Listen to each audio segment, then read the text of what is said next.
Hello everyone, thank you so much for your time. We're still working on a furnace model number G60UH-36B-090-05. So in this video, I'm gonna show you how to remove the heat exchanger, and I will tell you more about it. So in my opinion,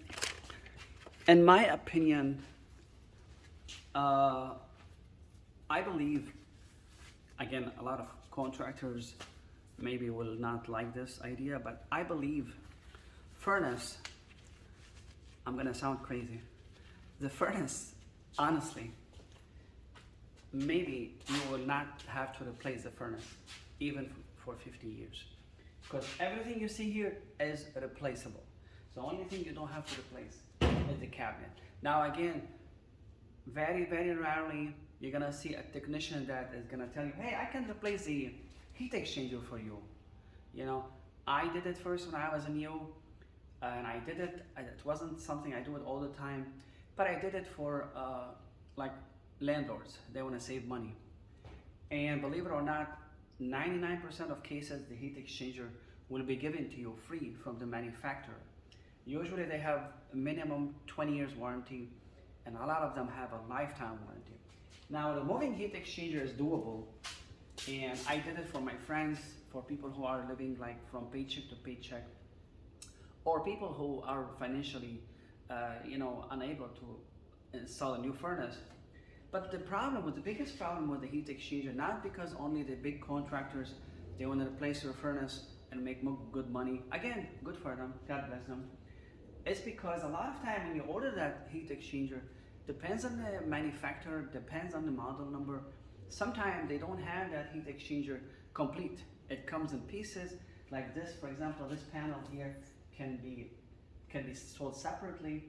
So I remember when I did one for one guy that he was selling his house. Remember when the housing market was falling, like 2009, when the housing market crashed, he was selling his home and he is not able to pay for a brand new furnace. So I told him you can replace the heat exchanger. It was a nightmare because after we ordered the parts, now there are some parts missing.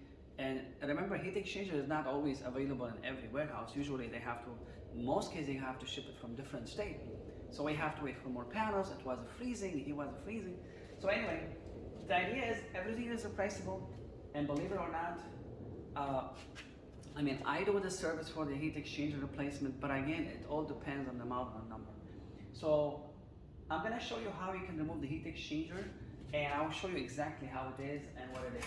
So here, we're gonna start by removing, I showed you earlier how to remove the inducer motor. So we're gonna remove the pressure switch first.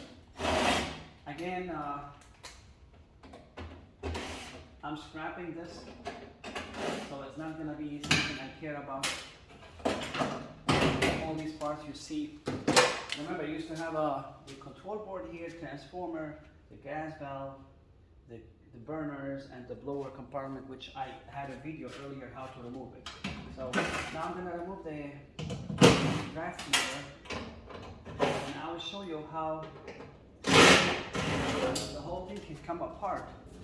And again, in some furnaces, the heat exchanger can be just one piece, and a lot of times, believe it or not, I replaced heat exchanger for customers, and everything was fine. Actually, just a few months ago, I replaced a heat exchanger for a cousin of mine. You know, cousins, I try to help them.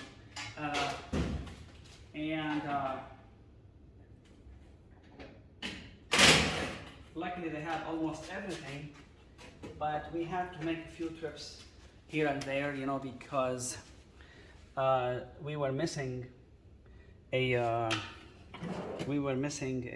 couple pieces, and so we have to go back and forth, and then later we were able to replace the whole thing. So you might need an extension because these are really deep, and your bit might not reach to remove the part of the burners. Now, if you want to know how to remove all these things, I have different videos for that. If you go like a gas valve replacement for this particular model, it's all in my other videos.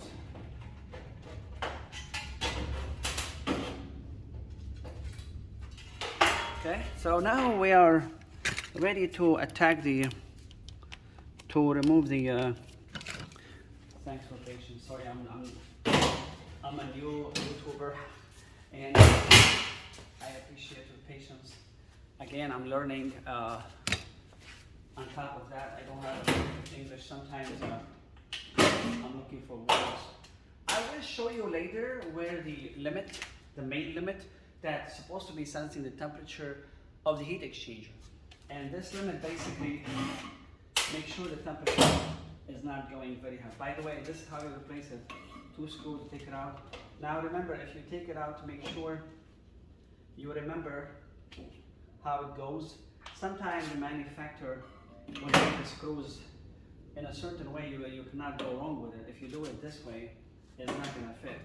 So they make the screws location. But if you take it out, take a picture, remember which direction goes, okay? As I was saying in other videos, you can see the L170, which is the cutoff.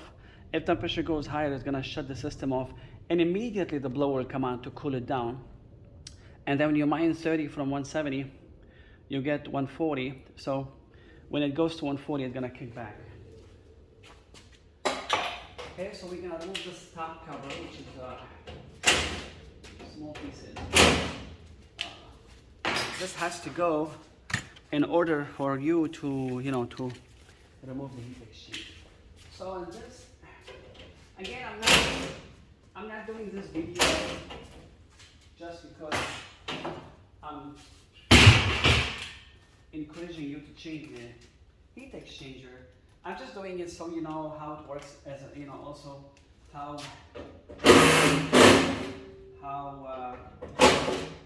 the heat exchanger is made. So at least you have an idea. So basically, this is the heat exchanger itself. You always, when you look at the furnace, when you see that surface, this is the heat exchanger. This is the flat surface, the front of the heat exchanger.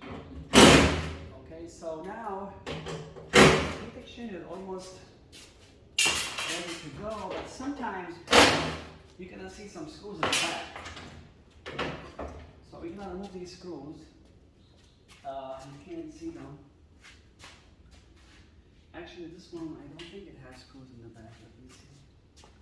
Yeah, maybe it's already ready to go. That's how it comes off, right? So basically, that's how it is. You take it out, and right, take it out from here like this. Some heat exchanger can be really big. This is like medium size, so you can remove these. Now you take it out, and when you get the new one, you put it in. Now here there are 2 small lips. Make sure, I don't know if you can see them. Make sure, I'll show them to you later if I can remember. So here, see, this is the heat exchanger. Okay? So as I was telling you earlier, see the fire goes in here, and induce a draft motor will suck it, so the flat fire will travel here. A lot of times when a lot of times you see here like a crack. Why? Because as I said earlier, something is causing the furnace to overheat. So one of the things very important you have to do, change the filter when you can, because when you don't change it, the air doesn't flow really fast and it will overheat. And number one that causes track is when the heat exchanger is overheating, and that's gonna make the furnace live shorter. Okay, now remember, when you see a crack in here, that's what usually called heat exchanger leak, and that's how you have to remove replace the furnace. Usually, most people replace it. I would say 98%. So the other thing that causes overheat, I would say overheating or deteriorating the heat exchangers a lot is when the burners, remember the gas valve? When the burners are open very, very wide, very strong, and let's say I keep giving you this analogy. Let's say you're cooking and you have a small pot. Usually you adjust the flame, you know, to fit perfectly the pan. But again, in this case, we have a small pan, and they are using the biggest eye on the stove, and it's open wide. So that's and sometimes you can hear. So basically, what happens is you're gonna have a lot of heat in here. Let's say the air that's going through, you know, remember this is the return from the bottom supply. The air that's coming through, I would say in my experience, shouldn't be more than 130 degrees. But if this is really, really hot, and you're having like 170 degrees in here, the furnace is not gonna live too long, and it's gonna cause it to deteriorate quicker. Okay, so this is the heat exchanger I'm gonna show you. Okay, and when you buy a new heat exchanger, if you're lucky, they give it to you complete. You just slide it in.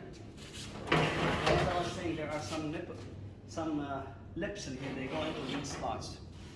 Okay, I think that should be it for this furnace. Yeah.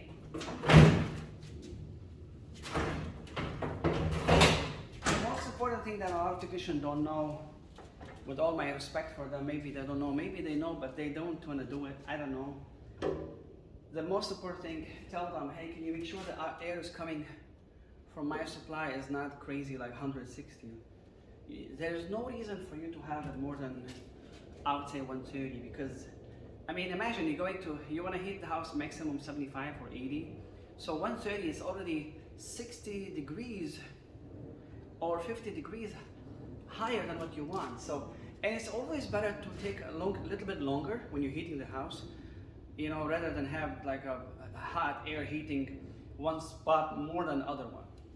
So it takes longer, it's gonna heat more evenly. That's all what I can tell you for now. Thanks for your time. Again, when you put it in, you put the screws and you should be all good. The next video, I'm gonna have another new furnace, so see you soon.